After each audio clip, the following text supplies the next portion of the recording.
Srikanth Tatavarthi. You are watching Srikanth Ideal Chemistry.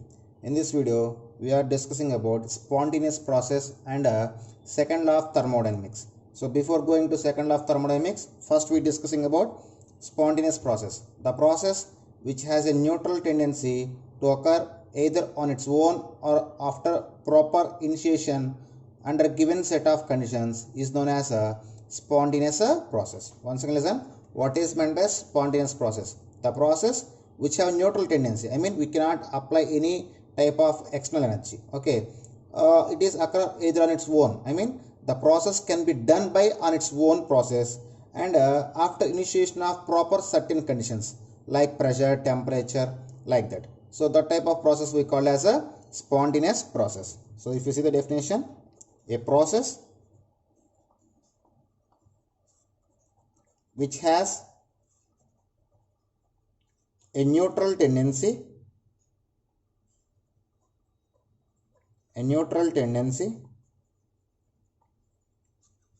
to occur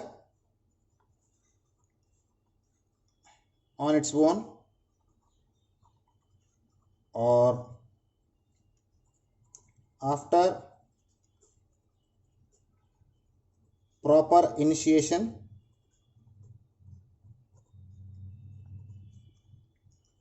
and a given set of conditions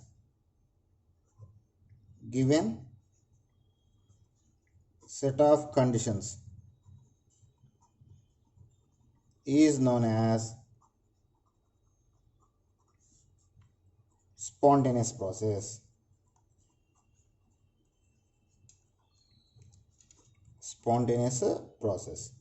Okay, so for better understanding I just give a few examples for the spontaneous process. That is a river flow from a mountain region to sea level,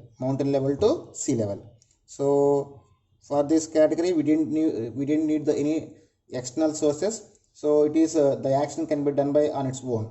And heat flow from a high temperature region to low temperature region, and a ball rolls down the hills, and evaporation of water or dissolution of sugar in water, and gas flows from a high pressure region to low pressure region. So all these processes we are simply natural process, and all these natural processes are considering as a spontaneous process. So first example, a river flow from a mountain towards the sea. A river flows from a mountain towards to sea, and a ball rolls down the hills. A ball rolls down the hill, and heat flows from a conductor of high temperature to low temperature. Heat flows a conductor of high temperature to low temperature.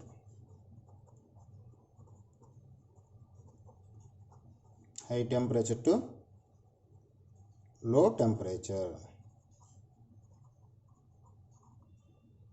And evaporation of water, dissolution of sugar in water, both are examples of spontaneous process.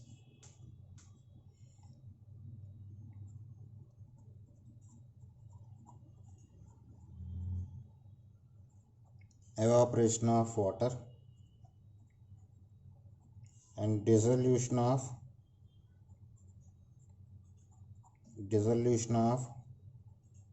sugar or salt in water, and the flow of gas from high pressure region to low pressure region. The flow of gas from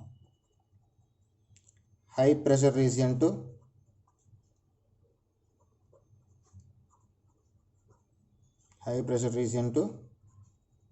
low pressure region.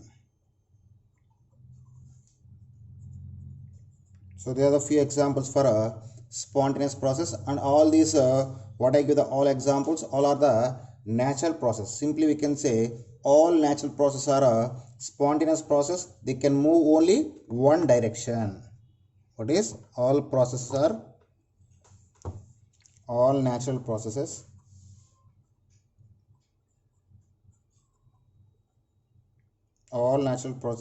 are spontaneous and move in one direction only and move one direction only. Okay, and one more, the reverse process. I mean, if you want to reverse the spontaneous process to reversely, we need to apply the specific amount of energy against the system. I mean, the reverse process can be made to occur only by supplying of energy to the system. The reverse process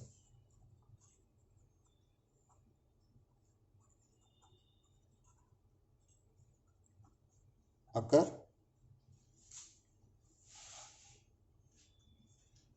by supplying of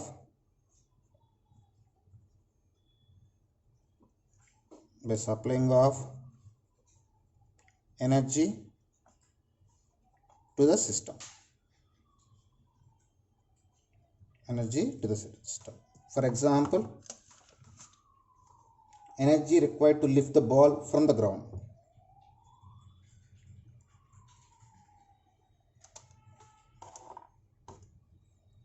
Energy required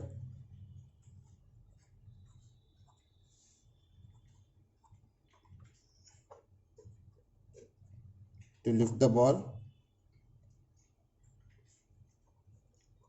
from ground. So based on this spontaneous process, we can explain the second law of thermodynamics. So next we are discussing about second law of thermodynamics. Second law of thermodynamics explain about the given process can occur spontaneously and to what extent. I mean, extent of spontaneity. It can explain the spontaneous, whether a given reaction is spontaneous or not, and at the same time it can explain the extent of spontaneity. Okay, so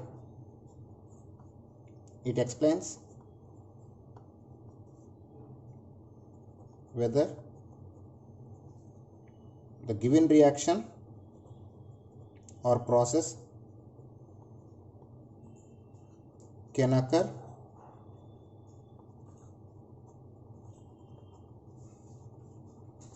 spontaneously and to what extent. At the same time, it explains the maximum fraction of heat that can be converted into the work in a given process. It explains the maximum fraction of heat that can be converted into work in a given process.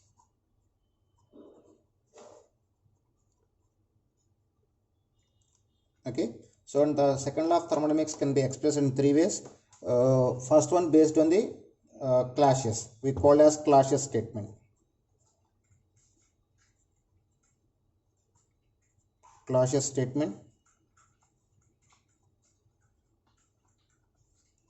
So according to Clausius statement, it is not possible to convert heat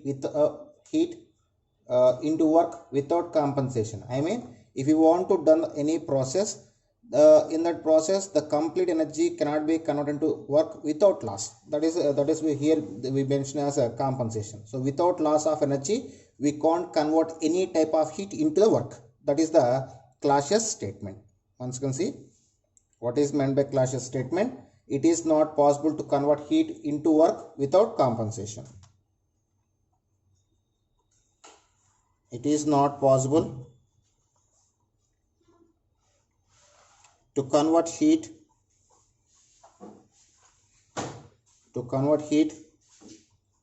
into work without compensation, without compensation. So this is about a class statement. At the same time, here were two more statements is there, Thomson statement and a Kelvin Planck statement. So next we see about the Thomson statement. Thomson statement. So according to Thomson, the heat of the coldest body among those participating in a cyclic process cannot be served as a source of work. So it is also same meaning of class statement, but he expressed in different way. What is the Thomson statement? The heat of the coldest body, the heat of the coldest body among those participating in cyclic process, among those participating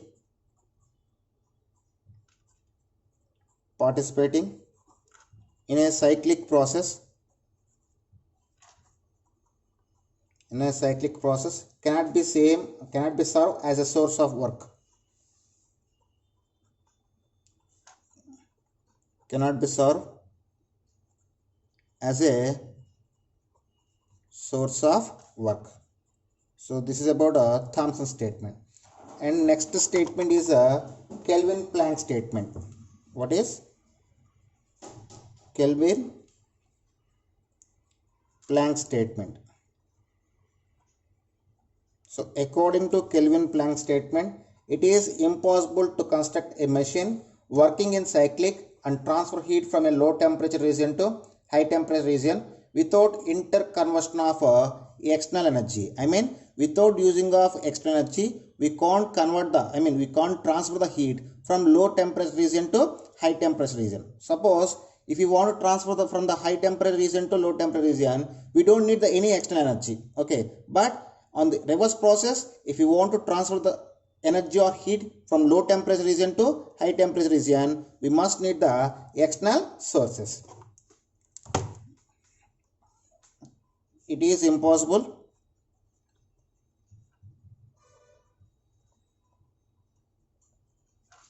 to construct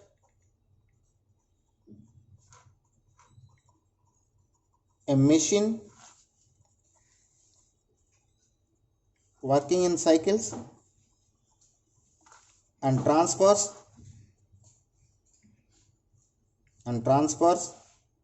heat from a low temperature region to lower temperature region to higher temperature region.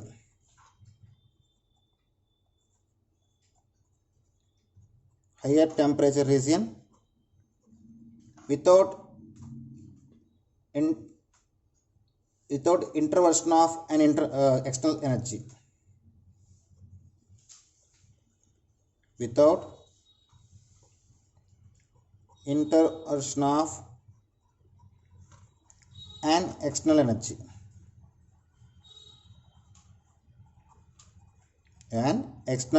So these are about the three statements involved in the second law of thermodynamics. In the next video, we just start discussing about concept of entropy. Okay, students, if you like my concept, please subscribe to my channel. Please like and share my videos. Thank you.